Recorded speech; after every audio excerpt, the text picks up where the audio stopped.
আর লাস্টে দিয়ে মাখানোর পরে লেমন জুস দিয়ে দিব।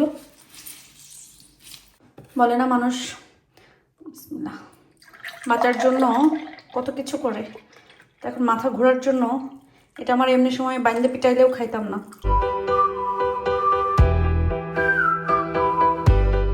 আসসালামু আলাইকুম। এখানে কয় পিস চিকেন তান্দুরি রেডি করেছি মেহমানের জন্য। মেহমান আসবে, সো সেই প্রস্তুতি আজকের থেকেই শুরু হয়ে গিয়েছে। তাহলে চলেন আজকে মেহমান আসার প্রস্তুতি নিয়ে ভিডিওটা শুরু করি। আর চিকেন তান্দুরিটা কিভাবে মাখালাম, কি কি রেডি করলাম, সবই থাকবে আজকের ভিডিওতে। গতকালকে রান্না করছিলাম, খাওয়াই হয়নি, পুরাটাই এরকম ধরা আছে। তো এখন গরম করতেছি, দুপুরের খাবার খাওয়া দাওয়া হবে।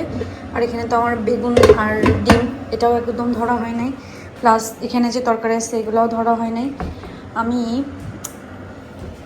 ইয়েটা বের করে, ব্রোকলিটা ফ্রিজ থেকে বের করে রাখলাম, কারণ একটু ঠান্ডা হোক, তারপরে মানে ঠান্ডাও হোক বলতে মানে হচ্ছে ঠান্ডা ভাবটা চলে যাক, তখন খেতে ভালো লাগবে। এটা তো ফ্রিজে মানে ওভেনে গরমও দেওয়া যাবে না, সেই জন্য ফ্রিজ থেকে বের করে রাখলাম। এখানে ভাত আর আমার পছন্দের বেগুন তরকারি নিয়েছি, আর সাথে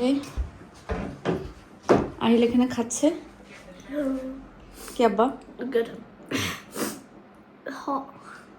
একটু ঠান্ডা করে করে খাও, ওটা গরম তো এই জন্য আরো হট লাগছে। তোমার যখন মানে অনেক ঝাল লাগে, তখন তুমি যদি গরম কিছু মুখে দাও তখন আরো বেশি ঝাল লাগে, মানে গরম লাগে, বুঝছো? এটা মা এরকম করে দে, এই যে এরকম করে খাও, তাহলে দেখবে মাংসটা ঠান্ডা হয়ে গেছে, তোমার খেতে ইজি হচ্ছে, বুঝছো না?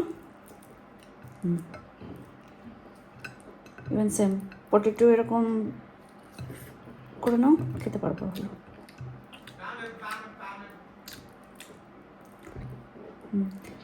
বোন দেখে দেখে খাও আছে কিনা। এটাতে কুরকুরি আছে, সে আবার কুরকুরি পছন্দ করে না, আমরা আবার কুরকুরির ফ্যান।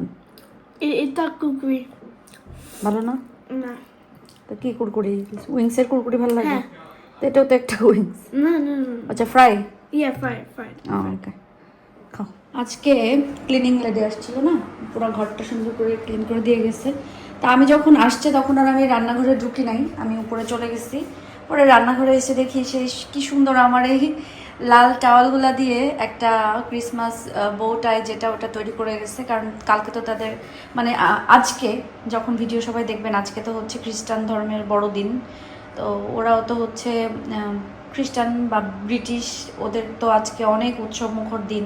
তো ওরা সবার বাড়ি সুন্দর করে করে সাজায়। তো দেখলাম যে আমার বাসায়ও এরকম করে একটা সুন্দর একটা মানে টাওয়াল দিয়েই একটা সুন্দর বউ রেডি করে দিয়ে গেছে।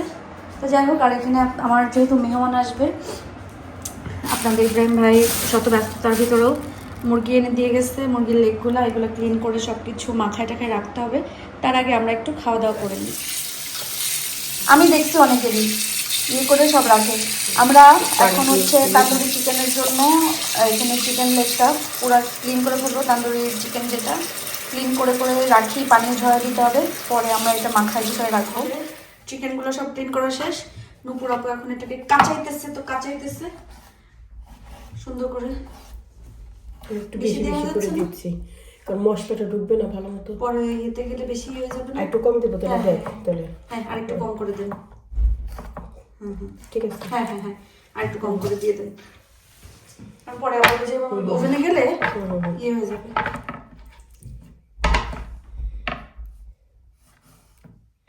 হ্যাঁ, এরকম ঠিক আছে। ঠিক আছে, হ্যাঁ হ্যাঁ, এরকম ঠিক আছে। মাংস আমি আগেই ধুয়ে হচ্ছে রেখে দিয়েছিলাম পানি ঝরানোর জন্য। এখন মশলা কষায় আসছে।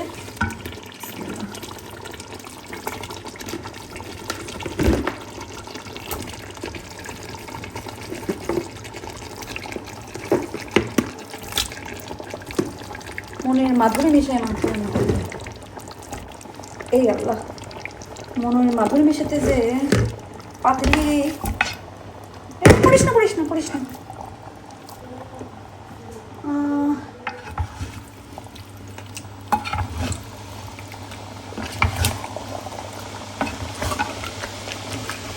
একদম টুকটুকা রঙের মাংস আলু এবং চুই দিয়ে রান্না করব। ববি রুবি, তোমাদেরকে আবারও অসংখ্য ধন্যবাদ আমাকে চুই ঝালটা দেওয়ার জন্য। কিন্তু লুভি তোমরা আবার আমার এটা দেখে চুই ঝাল খাওয়ার জন্য মিলেমিশে মাংস রান্না করে খাবা না, ওকে? চুচারও একটা লিমিট থাকে, তোরা হচ্ছে সেই লেভেলের চুচা। আমি রান্না করি আর তোরা দেখে দেখে পরের দিন 2 বোনই রান্না করে তাই খাস। কি মনে হয় আপা? ঠিক আছে। মুরগির মাংসগুলো ধুয়ে রাখা হয়েছিল, এখন আমি এর ভিতরে রাখবো, রেখে মানে পানি যা আছে একটু ঝরে যাক, পরে যেটা মাখাবো। এখানে 20 পিস চিকেন আছে, টোটাল 20 পিস।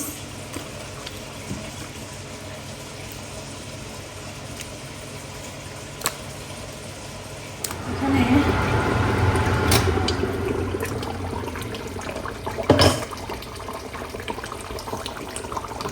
মাংস কষায় আসছে, রসুনগুলো দিয়ে দিই। বাংলাদেশি রসুন তো আর পাবো না, ছোট ছোট দেশি রসুন, এই জন্য বৈদেশি রসুন দিলাম।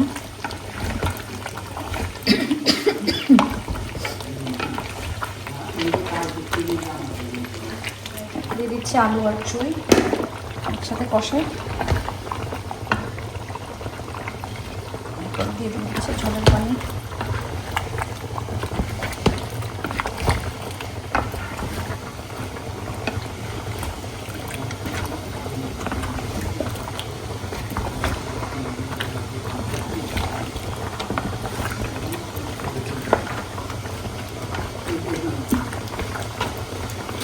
এখানে হচ্ছে টুনা ফিশের চপের জন্য টুনা ফিশটা রেডি করতেছি।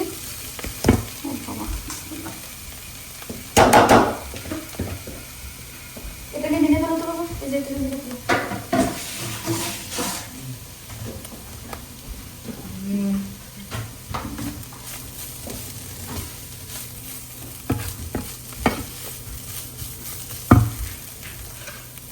এর ভিতরে পেঁয়াজ কুচিটা দিয়ে দিলাম। টুনা ফিশের চপ আসলে অনেকভাবে বানানো যায়, অনেকে অনেকভাবে বানায়। আমি এক এক সময় এক এক রকমভাবে বানাই, নিজের মন মর্জি মতন।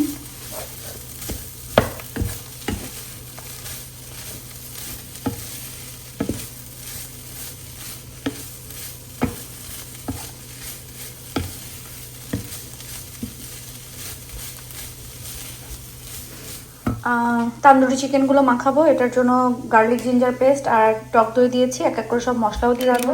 যেই তান্দুরি মশলাটা আছে সেটা দিয়ে দিলাম। এখানে আমি 1.5 প্যাকেট ইউজ করতেছি, কারণ এখানে 20 পিস, সো বেশ মশলা লাগবে। এই যে আমি এটা ব্যবহার করছি। ধনিয়া পাতা আর আলু মিক্স করে ফেলছি, ঠান্ডা হোক, এরপরে হচ্ছে আমি রেডি করে ফেলবো। বুঝলাম আজকে আমার মাথাটা প করে ঘুরতেছে।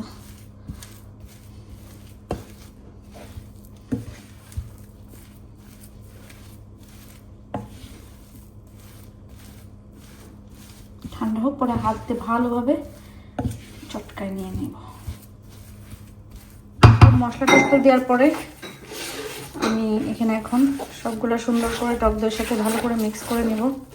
লবণও দিয়ে দিয়েছি, সরষের তেলও দেওয়া হয়ে গেছে, মশলাপাতি সব কিছু একসাথে। আয়ার আমার পাশে দেখো চিকেনটা রাখা আছে, চিকেনটা নিয়ে আসবো। চিকেন রাখা আছে, চিকেনটা নিয়ে আসবো ওই সিঙ্কে।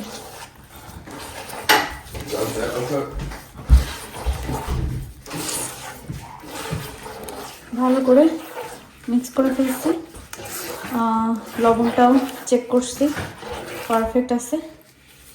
এখন বিসমিল্লাহ বলে এক একটা চিকেন দিয়ে দেবো। বিসমিল্লাহ।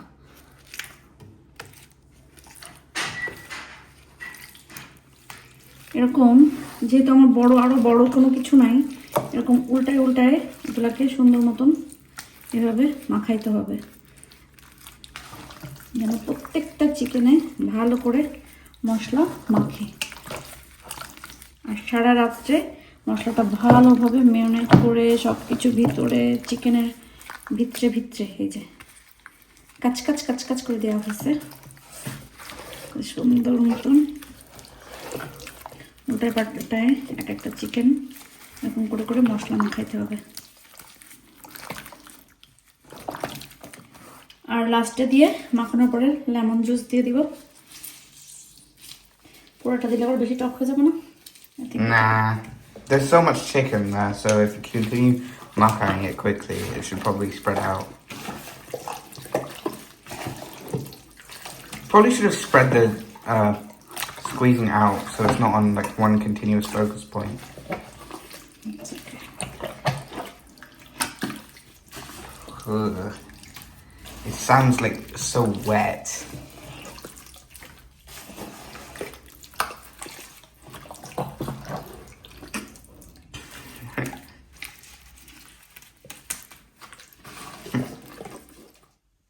গরু মাংস রান্না করা শেষ, ঢেকে দিয়ে দিলাম, সব কিছু মাখানো শেষ। ফ্রুটস তো এনে রাখছে, খাওয়াই হয় না, সব একদম রেডি করে রাখা। আর মাথা যেহেতু ঘুরতেছে, মাথা ঘুরলেই আসলে হুশ হয় যে আমাকে কিছু না কিছু খেতে হবে। এখন মাথা এমনভাবে ভ ভ করে ঘুরতেছে, এই জন্য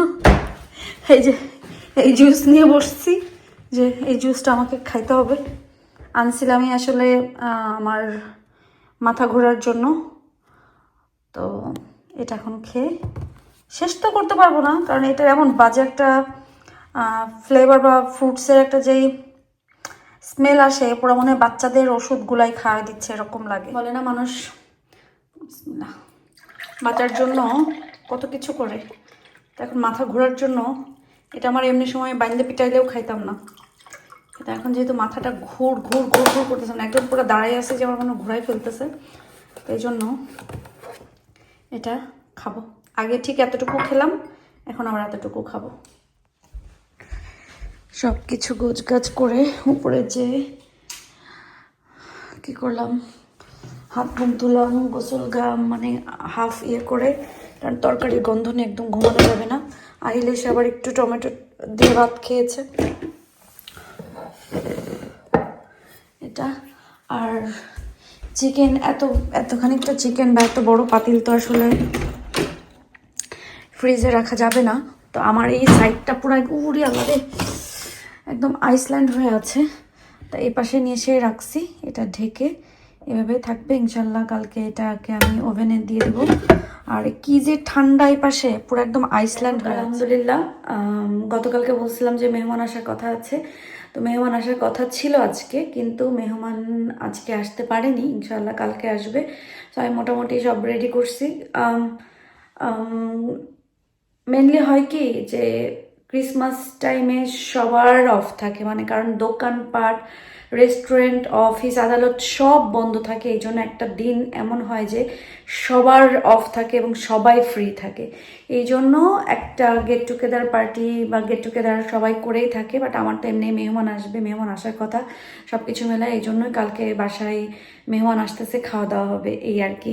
তো আমি এখন যাই। কালকে অবশ্য কী হবে, কালকে আমি বেগুন ভাজি করব, বেগুন এসে রাখছি।